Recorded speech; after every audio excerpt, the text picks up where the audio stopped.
Our final speaker this morning is Ian Berzins with Sand Gold Corporation.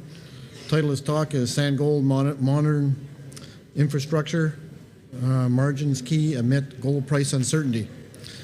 Mr. Berzins is a mining engineer with more than 30 years experience in engineering, mine operations, maintenance, human resources, and senior mine management, having worked in the gold, oil sands, coal, and base metal operations in North America. In March 2013, Mr. Berzins was appointed President and CEO of Sand Gold Corporation, where he previously held the role of Chief Operating Officer since 2008. Ian's been instrumental in Sand Gold's transition from an exploration company to a gold producer. He also held senior management positions with Sherwood Copper, Albion Sands, and Suncor Corporation, and Harmony Gold Canada, and Echo Bay Mine. Further ado, Ian. I think I missed Miramar. Yeah, Miramar. Don't forget Miramar. Thank you.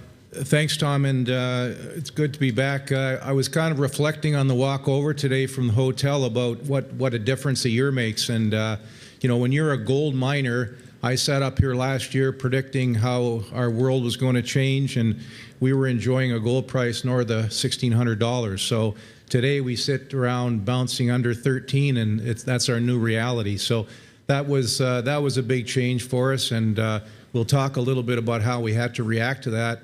The other one is kind of more on a personal front. We lost a colleague, not just of Sand Gold, but of the Manitoba mining industry in Rod Bushy, the late Rod Bushy, earlier this fall.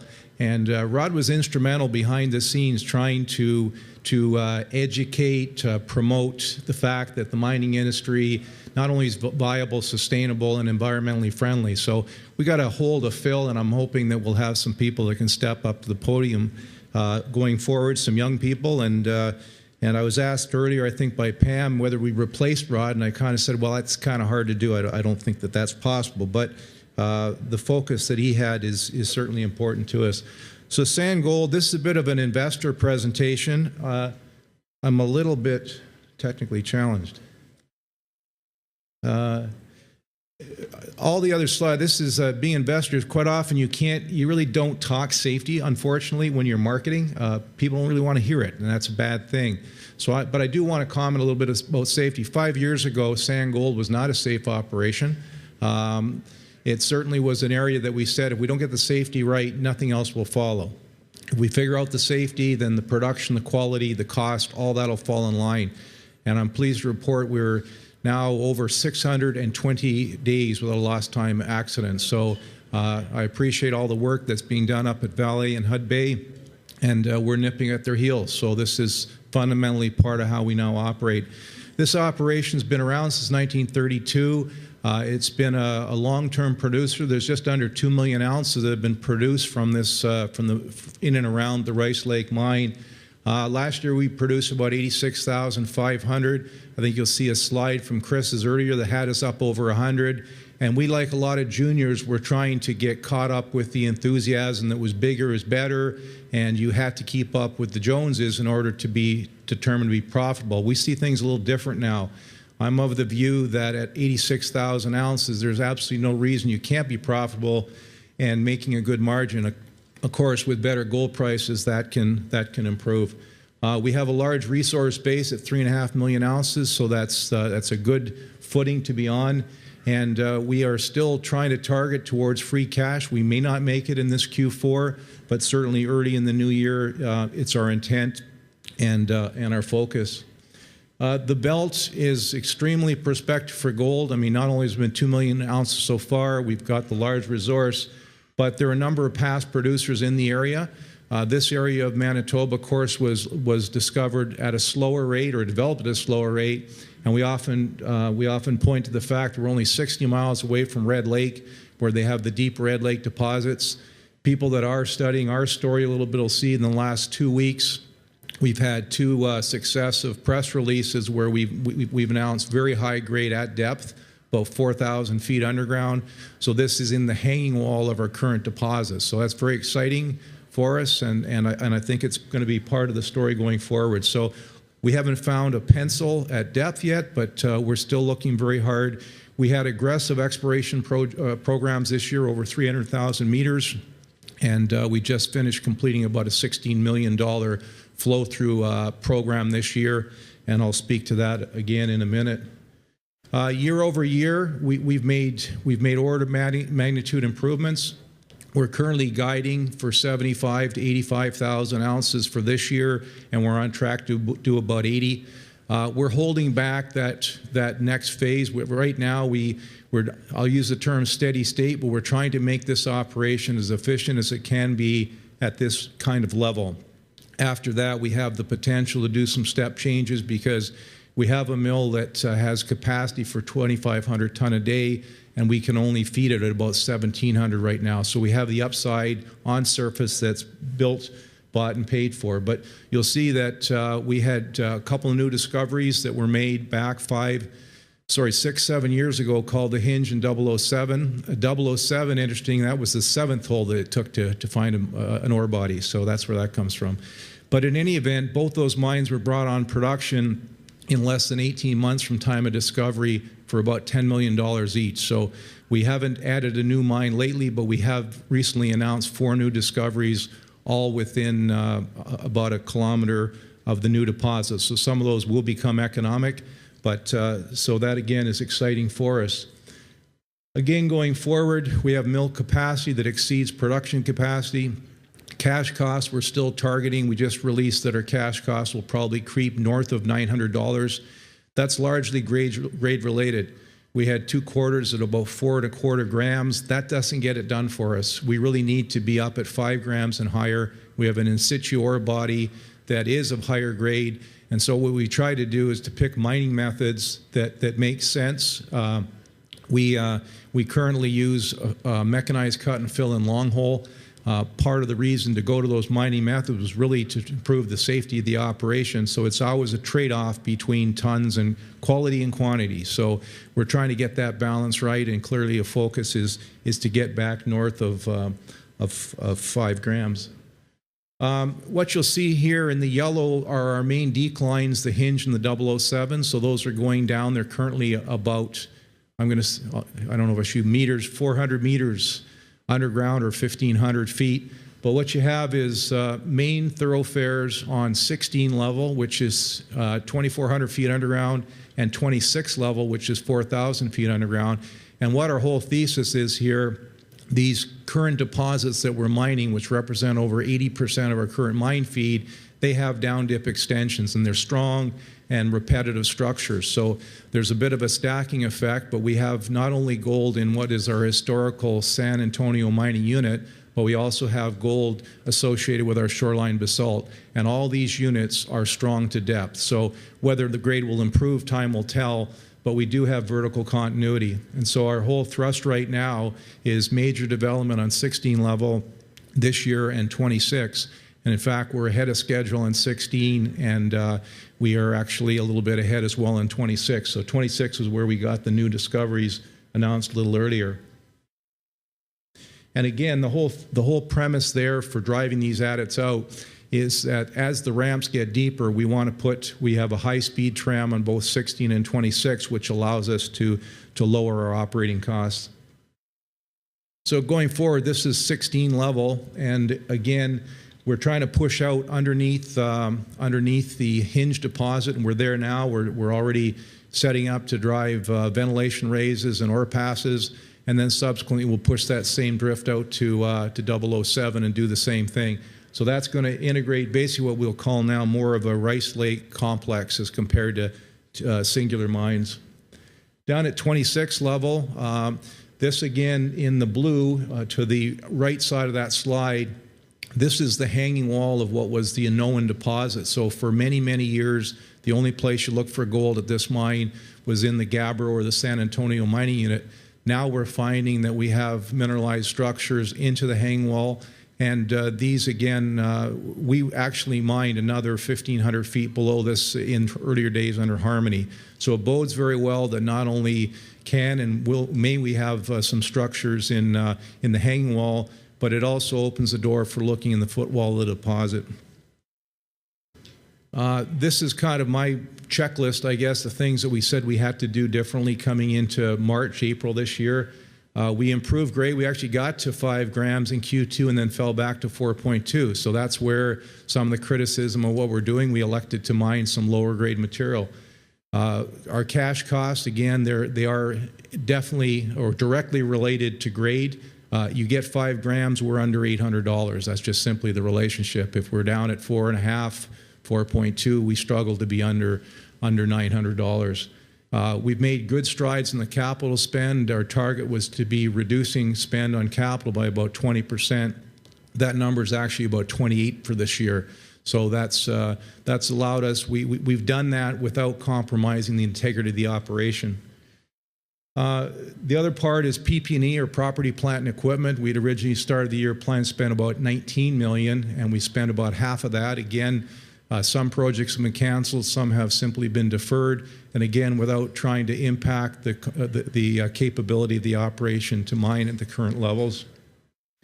Underground drilling has been reduced, but we still need 2 to 3 drills going steady. That's in terms of definition, delineation drilling, because we really, although we've been around for 90 years, we're still trying to understand the deposit. So it may sound a little funny, but as miners, you're always looking ahead, but we're also getting new information coming at us at a daily basis. So we try to take that, and it's a bit of an iterative process.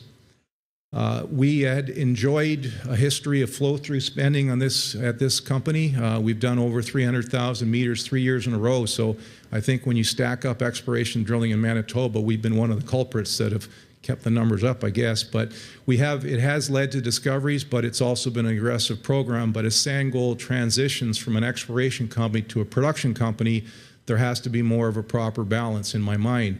So I think what you'll see in future is that we will still continue to be a large explorer in the province and also in our other properties in Ontario, but there'll be more of a balance. And for us right now, we're a lot closer proximity to the underground deposits from underground. So the underground drilling component will arguably increase. We shut down our Toronto office back in April, I guess. So again, we didn't feel that we could justify the overheads in Toronto. We've got a Winnipeg office here, and most people are at site, and virtually all our staff are at site every week. The other thing is we had some interesting option agreements that were entered into a couple years ago with some of our neighbors at Wildcat and Cougar. And what we tried to do there was look at saying, we didn't want to have onerous work commitments going forward, so we're able to negotiate 100% purchase of these agreements, and it also freed up both Wildcat and Cougar to focus on other assets. So in my mind, kind of a win-win. And but this is contiguous property, and as our geologists continue to try to understand the deposition of gold, we obviously want to have our borders protected. So we think that these were good agreements. Again, a large part of our resource is really in the inferred category, and so the focus of the underground drilling is really to upgrade from the inferred to the M&I category. We currently have 650,000. Some analysts think that that's not enough. We don't lose a lot of sleep over that.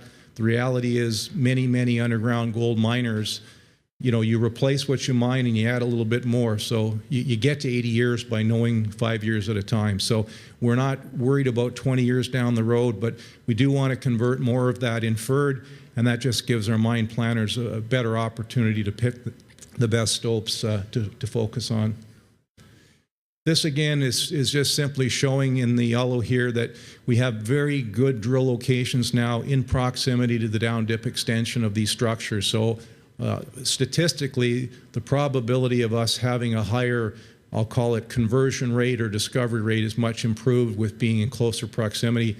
Before, it used to cost us almost $60,000 a hole just to get to that 16 level horizon. So now we're within less than a couple hundred meters. So again, we should do quite well.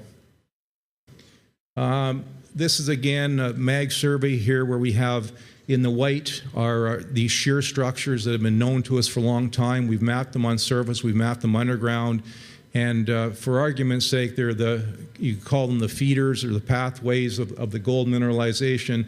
And what you have in the bottom is what's called the Gabbro or the San Antonio mining unit. That's where most of the gold was. and now we're finding more gold associated with the shoreline basalt.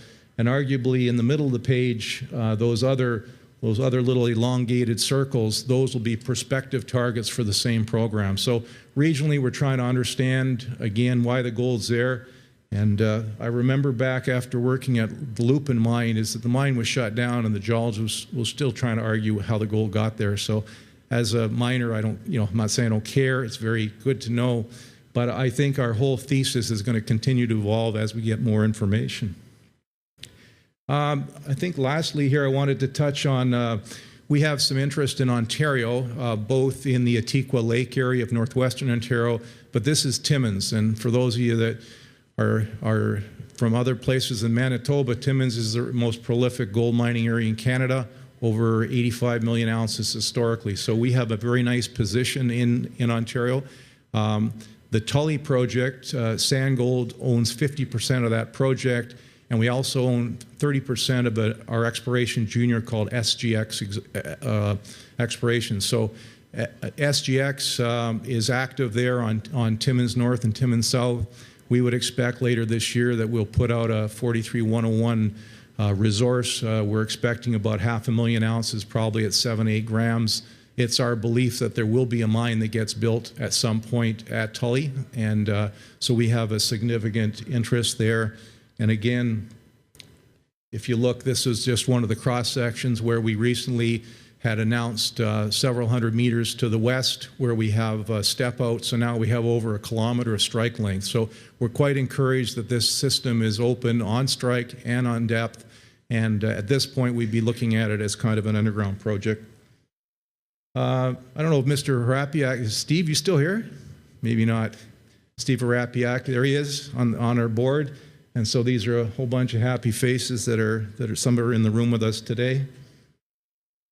Interestingly enough for us, 3-4 years ago, this was a $1.2 billion market cap. It was one of the darlings of the Manitoba industry as an exploration story, and arguably as you go into production, sometimes you stub your toe and you get coupled with a poor gold price, and that's the reality. So today we're sitting here with, although we got over $20 million in our bank account, we've got a market cap that on any day bounces between 40 and 60 million. So that is where we are, and but I would like to believe that someone as good looking as me, or maybe me, stands up here next year talking about how things have all changed. But the reality is, a year later, we're still here, and next year we plan to be still here. So a lot of heavy lifting. We do have a debenture there in the bottom, which is really our only debt. We are unhedged, and we don't have any royalties. So when we look at why Sandgold is a company that's going to make it, we have a lot of the best things going for ourselves, including, being in a very positive jurisdiction of Manitoba. We, again, statistically, we have over 30% of our employee base of 420 is First Nations, and 45% underground. And these are not based on having to have quotas. It's part of our social license. So I think we recently went through a process in this last year where we finally got a new 21-year mining lease. So that gives us a new lease on life. And we also were able to get a permission to begin building our tailings pond. So that will be approximately a 10-year facility. And we're going to be at a point where we've actually engaged a local First Nations contractor to help us with that build. So those are all things that bode well for the project going forward. I don't like to look at this slide. It sickens me. But that's our marketing. Again, I mean, we've fallen with the whole Canadian junior gold mining space, and we're of the view that we wouldn't be gold miners if we didn't believe it, and we're of the view that we'll be one of the ones that does come out of this. So again, just the key takeaways, we're very, very focused on making this operation as we know it today profitable. So the drive is to free cash. We're still in a very good financial position as we go forward. We are looking at all dollars critically, whether they be capital, whether they be exploration, whether they be operating. We still believe that exploration is going to drive the value here. We now have we control most of this Rice Lake belt, and we think in a different time people are going to recognize that this is just a fantastic land position for one to control. And again, we have to believe in gold, but at the end of the day, if gold does struggle or falls a little further, we're going to do the things that we have to keep this thing up and running. So on that note, I have 1 minute and 10 seconds, so I talk fast. Tom, is there any questions? Or thank you.